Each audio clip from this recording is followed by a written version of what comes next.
가슴 성형을 계획 중인 여러분에게 적당한 크기는 바로 이 크기입니다.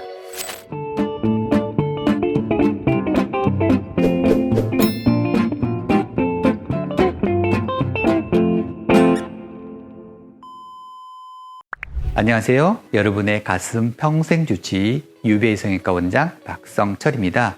가슴 성형 상담을 오시는 분들이 가장 많이 하는 질문은 몇 cc 보형물을 넣어야 할까요? 입니다. 상담을 다녀보면 병원마다, 원장님마다 추천하는 크기가 다 다릅니다. 자, 그렇다면 수학에도 공식이 있듯이 각자에게 맞는 보형물을 찾는 일종의 공식이 있습니다. 오늘 그것을 여러분에게 다 알려드리겠습니다. 보형물은 자신에게 가장 적합한 크기의 보형물을 넣어야 합니다. 옷도 기성복보다는 맞춤옷이 잘 맞는 것처럼 가슴을 계측한 다음에 그 가슴의 적절한 크기를 선택해야 합니다. 그러면 적절한 크기를 결정하는 방법을 알아보겠습니다. 가슴 성형은 가슴이라는 물주머니에 물을 넣는 것과 같습니다. 주머니 크기에 맞게 채워지면 예쁜 모양을 얻을 수 있습니다. 하지만 덜 채워지면 크기와 모양이 마음에 들지 않고 과하게 채워지면 모양이 어색해집니다. 물주머니에서 물의 양을 결정하기에 앞서 물주머니의 크기를 측정하는 것처럼 적합한 크기의 보형물을 찾기 위하여 유방을 계측을 합니다. 주로 측정하는 유방 계측은 유방의 넓이, 유두를 위로 당겼을 때 유두 밑선까지의 거리, 유두와 목폐임까지의 거리, 그리고 윗가슴 조직의 두께, 밑선 조직의 두께, 가슴 사이의 거리, 그리고 가슴 둘레, 어깨 넓이, 허리 둘레 등도 측정합니다.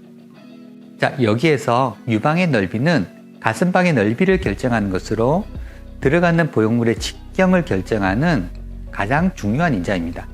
만약 유방이 좁은 가슴에서 크게 들어가면 가슴을 벗어나서 피부가 얇은 조직에 들어가기 때문에 보형물 만져짐, 리플링, 신경 손상 등이 발생할 수 있습니다.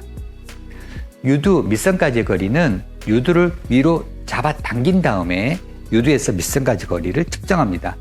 유두를 위로 잡아당기는 이유는 보형물이 들어가면 아랫 가슴 조직이 늘어나기 때문입니다. 이 부분은 아랫 가슴방이 되는 것으로 이 거리가 충분하여야 자연스러운 곡선을 얻을 수가 있습니다. 만약 이 거리가 짧다면 밑선을 내려야 하는데 그러면 이중주름이나 보형물 만져짐, 리플링 가능성이 높아집니다. 유두에서 목폐임까지의 거리는 윗가슴의 라인을 결정하는 것으로 만약 유두가 아래에 있다면 윗부분의 볼륨이 채워지도록 보형물이 상대적으로 윗부분에 들어가도록 해야 자연스러운 윗가슴 볼륨을 얻을 수 있습니다. 그런데 만약 유두에서 목폐임까지 거리가 짧다면, 즉 유두가 윗편에 있다면 가슴방을 조금 아래에 만들어서 윗가슴 볼륨이 과다하여서 윗볼록처럼 보이지 않도록 해야 합니다. 자, 예를 들어 키가 크거나 마른 여성, 가슴이 좀 처진 여성의 경우 유두에서 목폐임까지 거리가 긴 편인데 만약 가슴방도 아랫부분에 만들어버리면 윗부분의 볼륨이 너무 휑하고 없어서 가슴이 너무 아래에 있는 느낌이 나게 됩니다. 그래서 상대적으로 나이 들어 보이고 처진 느낌을 줄 수 있습니다. 그래서 이를 막기 위해서는 가슴방이 상대적으로 윗부분에 위치해서 윗가슴 볼륨감이 채워지도록 해야 합니다. 윗가슴 조직의 두께는 윗가슴 조직의 두께를 측정하는 것으로 만약 두께가 20mm보다 작다면 상대적으로 윗가슴 두께가 얇은 것이기 때문에 이때는 가슴방을 근육 하나 이중평면으로 가슴방을 만들어야 합니다. 만약 근막하, 그러니까 좀 더 표면의 가슴방을 만들면 윗부분에서 리플링이나 만져짐이 발생할 수 있습니다. 밑선 조직의 두께는 밑선 부위의 두께를 측정하는 것으로 5mm보다 작으면 근막 하평면이나 이중평면은 피하고 근육 하평면으로 넣어야 아랫부분에서 보형물 만져짐을 줄일 수 있습니다. 그리고 마지막으로 가슴 사이의 거리, 그리고 가운데 가슴 조직의 두께인데요. 수술 후 가슴골을 결정하는 중요한 인자들입니다. 가슴 사이의 거리가 짧을수록 가운데 가슴 조직의 두께가 두꺼울수록 가슴골을 가깝게 모을 수 있습니다. 만약 가슴골이 넓게 형성되어 버리면 고속도로처럼 보여서 너무너무 아쉽고, 가슴골을 무리하게 모아버리면 보형물의 만져짐, 리플링, 합유증, 애니메이션 변형 등이 발생할 수 있습니다. 가슴 둘레, 어깨 넓이, 허리 둘레 등도 측정하는데요. 가슴은 내 신체와 조화를 이루어야 하기 때문에 가슴 둘레, 어깨 넓이, 그리고 허리 둘레가 길면 가능한 범위에서 좀 더 큰 보형물을 선택해야 내 신체와 어울리는 가슴을 얻을 수 있습니다.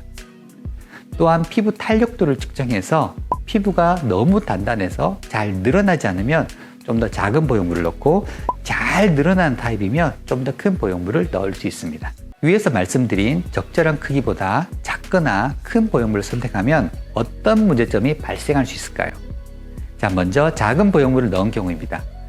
보형물이 윗가슴, 가슴골 등을 충분히 채워주지 못하기 때문에 윗가슴 볼륨감이 적고 가슴골이 멀며 컵 사이즈도 작습니다. 과하게 큰 보형물을 넣은 경우입니다.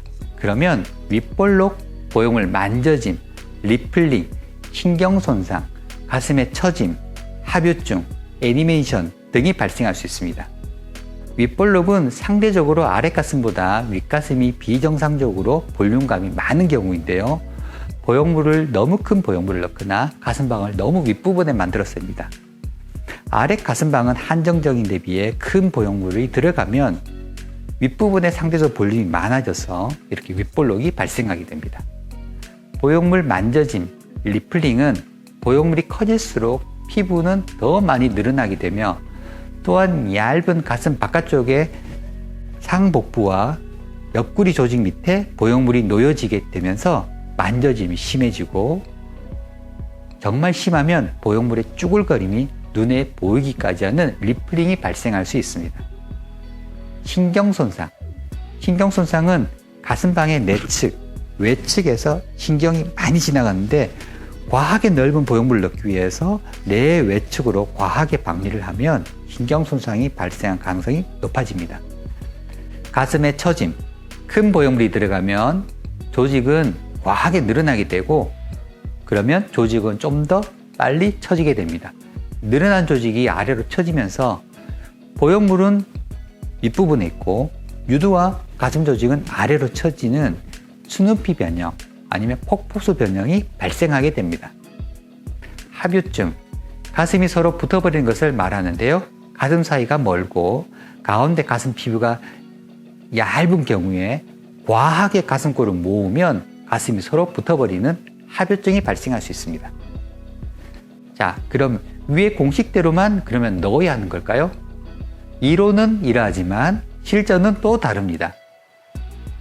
만약 흉곽이 넓고 어깨가 벌어져 있다면 상대적으로 가슴이 작아 보일 수 있습니다. 그러면 만져짐 등이 예상되더라도 좀 더 큰 보형물을 넣어야 몸에 어울리는 가슴을 얻을 수 있습니다. 만약 모델이나 파인옷을 많이 입는 직업이라면 아랫 가슴 만져짐이 있더라도 큰 보형물을 넣어야 되겠죠. 그런데 남자친구나 남편이 가슴 성형을 싫어한다. 그러면 가급적 티가 덜 나게 좀 작게 넣는 것이 좋겠습니다. 근데 요즘 우리나라 여성들의 선호도도 보면 좀 티가 나더라도 크게 넣는 것을 선호합니다. 이러한 고객의 요구를 충분히 반영하여서 크기를 결정하게 됩니다. 저희 병원은 수술 전 철저한 계측으로 가장 적당한 보형물을 추천드립니다. 그리고 3D 가상 성형인 벡트라를 통해 보형물을 넣었을 때 모습을 가상 성형을 통해 미리 확인해 볼 수 있습니다. 이 영상이 여러분에게 많은 도움이 되었기를 바랍니다.